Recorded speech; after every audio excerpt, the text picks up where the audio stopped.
Now, since release, I find that the biggest discussion in Diablo Immortal is its difficulty in getting 5-star legendary gems for free-to-play players. So I've been doing my best to teach you ways that you can get legendary gems as a free-to-play player. Now, in previous videos, we have talked about how you can gain them through crafting, how you can get free legendary crests that can help you out. But now I'm going to tell you a secret of the auction house on how to get legendary gems much quicker than many other methods as a free-to-play player. My name is Leroy, this is Leroy Gaming, and if you want to know how to get legendary gems quicker than you could believe in Diablo Immortal, well then this is the video for you. If you found this video helpful, make sure to drop a like, subscribe for more Diablo Immortal content, and also if you have thoughts or feedback, do let me know in the comments below. I read them all and I do my best to respond. Now let's take a look at how to take advantage of the auction house to help you get legendary gems.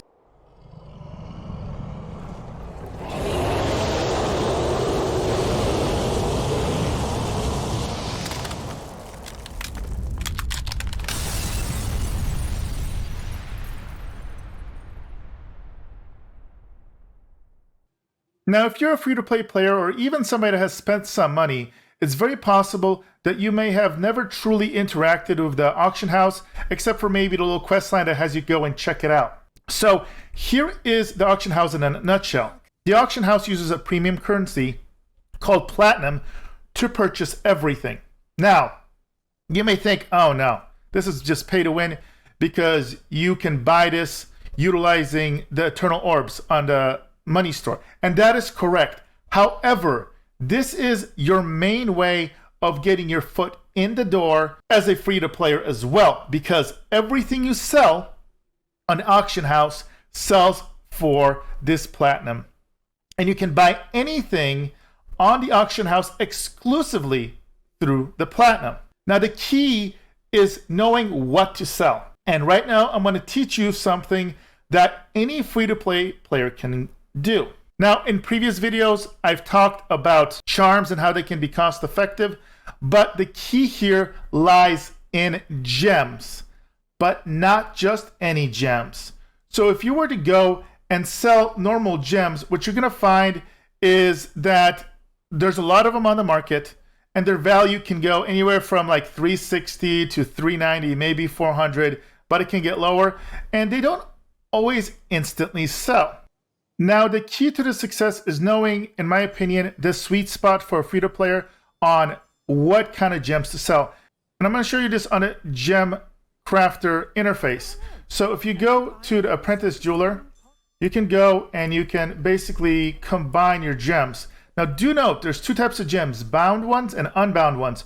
You want to make sure you don't mix these up because the game will allow you. It gives you a warning, but you can mix basically an unbound, which has this little icon here that is the auction house that you can trade, versus the ones that don't. And if you do that, they become bound and you can no longer sell them.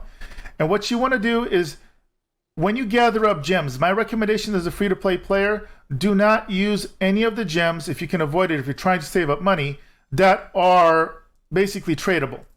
And what you want to do is they can go from rank 1 to rank 2, rank 3. It's always multiples of 3. And for example, if you take 3 of these rank 1 rubies, they're going to turn into a rank 2 ruby. And then when you get 3 of those, you're going to get a rank 3 ruby, as you see here. So these are rank 2, the circles, and these kind of teardrops. Now, right now, unfortunately, I don't have any of the tier 3 that I haven't sold yet because they sell like hotcakes. So the key to this is going to be selling tier 3 rubies. Now, why? I'll show you why. And I'll have to kind of use a slightly different example because, again, I don't have a tier 3 this moment, but I wanted to get this video out to you guys. So here I'm at the auction house, and again, as a reminder, it's here in Rakis Plaza down here. And so on the interface, again, when you go to sell, it'll show you all the gems that you can sell. And again, unfortunately, I don't have a tier 3 of an example, but just hear me out when you look at these numbers. So if you were to go and sell a normal aquamarine, for example, you have the value on these, and there's quite a few of them on the auction house. However, remember, people that are going to be whaling, and they're going to need thousands and thousands of these. So there is an efficiency about crafting these gems and selling higher tier ones. And again, I believe the sweet spot is tier 3 currently. And what you can do is, imagine I'm just doing at tier 3 here, but I'm on a tier 2. You go here and you can actually manipulate the price. And so each one has a peak. Depending on the market, this number will differ. Now in this case, for tier 2, the cap, the maximum you can sell at is 1,200. Okay. Now, if the market is down, this you can pump it up, and it'll say, plus 5%, plus 20%, whatever it may be. It can pump it up. Rank 3 goes up to 3,600, and I find that's the magic spot, because remember, a tier 3 gem, you need 9 tier 1 gems, and they sell for 3,600, and I guarantee you, they're gonna sell super fast. So basically, you for 3,600 are getting the value of how much you'd probably get for selling 10 of these individually, but you're only using 9. So you're getting the profits of 10 off of 9. That might not sound like a lot, but it is a lot. And again, every single time you sell these, you're going to get around 3,000 platinum, because the auction house is going to take 15%, and this adds up. Hey guys, it's Future Leroy with a little bit of an addendum. I realized when I originally recorded this footage that I didn't really give you guys a tip of exactly the best way to get gems in Diablo Immortal.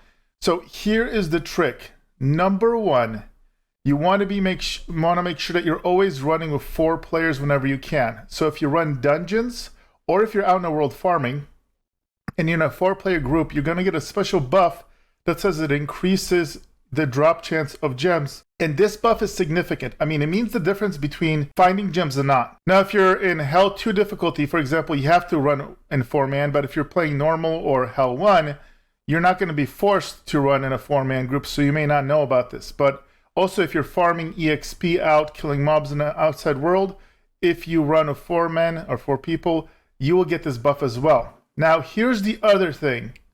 You want tradable gems. So do not, and again, I emphasize, do not go into the kind of hidden dungeons that pop up around the world.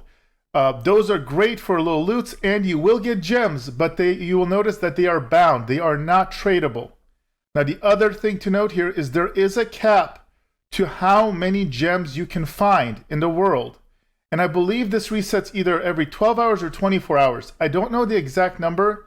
I've kind of been eyeballing it. It might be between 10 and 15 gems or something, but you will run out of them. So if you have a really good farm spot, if you're running a ton of dungeons, you will notice that after a couple hours, they no longer drop. So you do not want to waste getting these unbound drops if you are going to be selling them for a profit. So again, go into open world or dungeons with 4 players. That's the key. Stay out of the hidden dungeon areas, because those will be bound.